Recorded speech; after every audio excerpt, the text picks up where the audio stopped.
دوستو، حضرت علی رضی اللہ تعالیٰ عنہ نے فرمایا اللہ تین لوگوں کو بار بار آزماتا ہے۔ دوستو، آج ہم تین لوگوں کے بارے میں گہرائی سے جانیں گے اور یہ بھی جانیں گے کہ اللہ کسی کو کیوں آزماتا ہے، کس طرح آزمائش انسان کو بدل دیتی ہے اور کیسے وہ انسان کو ان درجوں تک لے جاتی ہے جہاں صرف صبر اور یقین والا بندہ پہنچ سکتا ہے۔ تو پیارے دوستو، چلیے جانتے ہیں ان تین لوگوں کے بارے میں جنہیں اللہ بار بار آزماتا ہے۔ اللہ کی آزمائش کا مقصد، پیارے دوستو، حضرت علی رضی اللہ تعالیٰ عنہ فرماتے ہیں، آزمائش بندے کو ظاہر کرتی ہے، اس کے ایمان کو صاف کرتی ہے اور اس کو ان مقامات تک اٹھاتی ہے جہاں تک عبادت سے اکیلا نہیں اٹھ سکتا۔ آزمائش دکھ نہیں ہوتا، آزمائش سزا نہیں ہوتی، آزمائش اللہ کی طرف سے ہوتی ہے۔ پیارے دوستو، جس طرح سونے کو آگ میں ڈال کر صاف کیا جاتا ہے، اسی طرح انسان کو آزمائشوں کے ذریعے صاف کیا جاتا ہے۔ سونا جب پگھلتا ہے تو چمکتا ہے، انسان جب ٹوٹ ٹوٹ کر اٹھتا ہے تو روحانی طور پر مضبوط ہوتا ہے۔ پیارے دوستو، آئیے گا جانتے ہیں کہ وہ تین لوگ کون ہیں۔ نمبر 1، ایماندار شخص۔ حضرت علی رضی اللہ تعالیٰ عنہ نے فرمایا اللہ سب سے زیادہ ایماندار کو آزماتا ہے کیونکہ ان کا درجہ سب سے بلند ہوتا ہے۔ ایماندار کا سب سے زیادہ امتحان کیوں؟ کیونکہ ایماندار وہ ہوتا ہے جو اللہ پر یقین رکھتا ہے، جو صبر کرتا ہے، جو اللہ کے حکم کے سامنے جھکتا ہے، جو گناہ سے دور رہتا ہے، جو مشکل میں بھی اللہ کا شکر کرتا ہے۔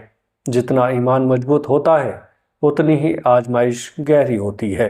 دوستو، حضرت ایوب علیہ السلام کی مثال، آپ سب سے زیادہ ایماندار تھے لیکن سب سے بڑی آزمائش بھی آپ پر ہی آئی۔ صحت چلی گئی، مال چلا گیا، اولاد چلی گئی، لوگ چلے گئے، لیکن ایوب علیہ السلام کا صبر دیکھیے۔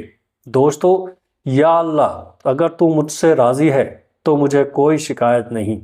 کتنی عظیم سوچ تھی، کتنی عظیم سوچ تھی ان کی۔ یہی ایمانداری کی نشانی ہے۔ آج کے دور میں ایماندار کو کیسے آزمایا جاتا ہے؟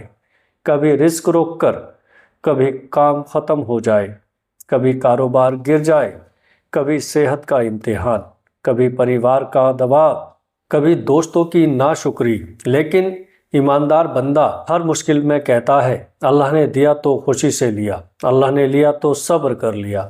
پیارے دوستو، ایماندار کی پہچان، ایماندار اگر روئے تو اللہ کے سامنے روئے، ایماندار اگر گرتا ہے تو اللہ کی طرف گرتا ہے، ایماندار اگر تھکے تو اللہ سے ہی مدد مانگے۔ اللہ کے یہاں ایماندار ہر امتحان کے بعد اونچا ہو جاتا ہے۔ حضرت علی رضی اللہ تعالیٰ عنہ نے فرمایا اللہ جس سے محبت کرتا ہے اس کی آزمائش زیادہ ہوتی ہے کیونکہ اس کا درجہ اونچا ہوتا ہے۔ نمبر 2، نفس کا غلام۔ حضرت علی رضی اللہ تعالیٰ عنہ فرماتے ہیں اللہ ہر شخص کو بار بار آزماتا ہے جو اپنے نفس کا غلام ہوتا ہے تاکہ وہ نفس سے آزاد ہو جائے۔ نفس کیا ہے؟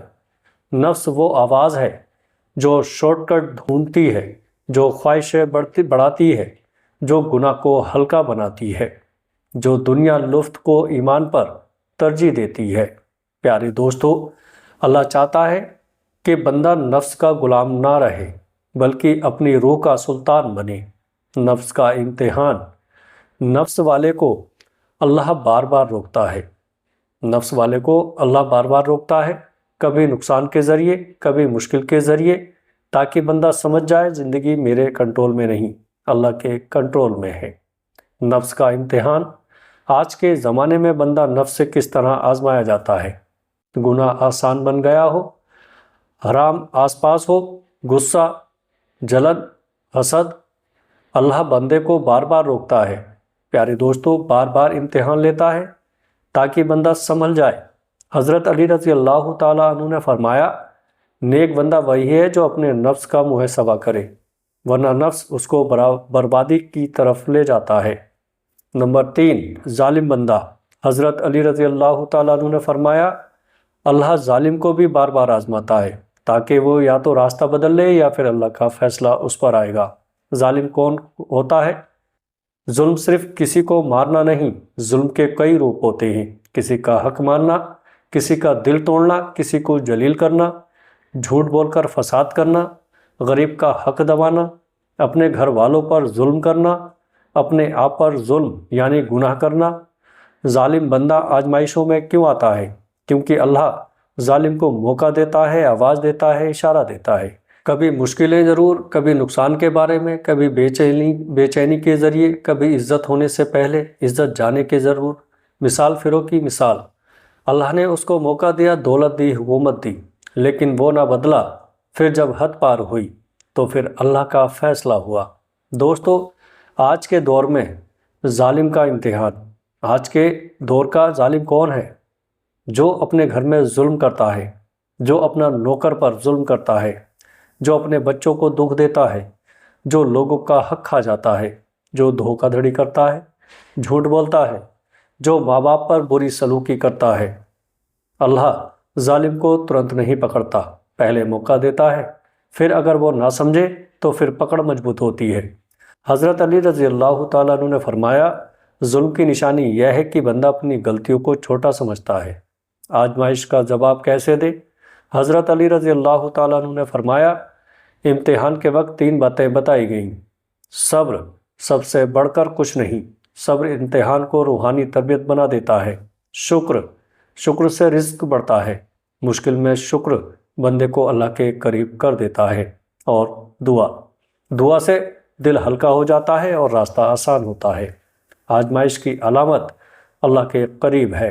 حضرت علی رضی اللہ تعالیٰ عنہ فرماتے ہیں، آزمائش اس بات کی نشانی ہوتی ہے کہ اللہ تمہاری طرف توجہ کر رہا ہے۔ سوچو، اگر اللہ تمہیں چھوڑ دیتا، تمہارا کبھی امتحان نہ کرتا، آزمائش اللہ کا اشارہ ہے، میں تمہارے ساتھ ہوں اور تم سے کچھ خاص کام لینا چاہتا ہوں۔ آزمائش دکھ نہیں ہے، آزمائش اللہ کی رحمت کا راستہ ہے۔ جو بندہ آزمائش میں صبر کرتا ہے، اللہ اس کے لیے وہ دروازے کھول دیتا ہے جن کے بارے میں بندہ سوچ بھی نہیں سکتا۔ اللہ تبارک و تعالیٰ سے دعا ہے کہ اللہ پاک ہم سب کو گناہوں سے بچائے اور صبر کرنے کی توفیق عطا فرمائے۔ دوستو، امید کرتا ہوں کہ آج کی ویڈیو آپ کو پسند آئی ہوگی۔ ویڈیو پسند آئے تو آگے دوستوں میں شیئر ضرور کریے گا۔ السلام علیکم ورحمۃ اللہ وبرکاتہ۔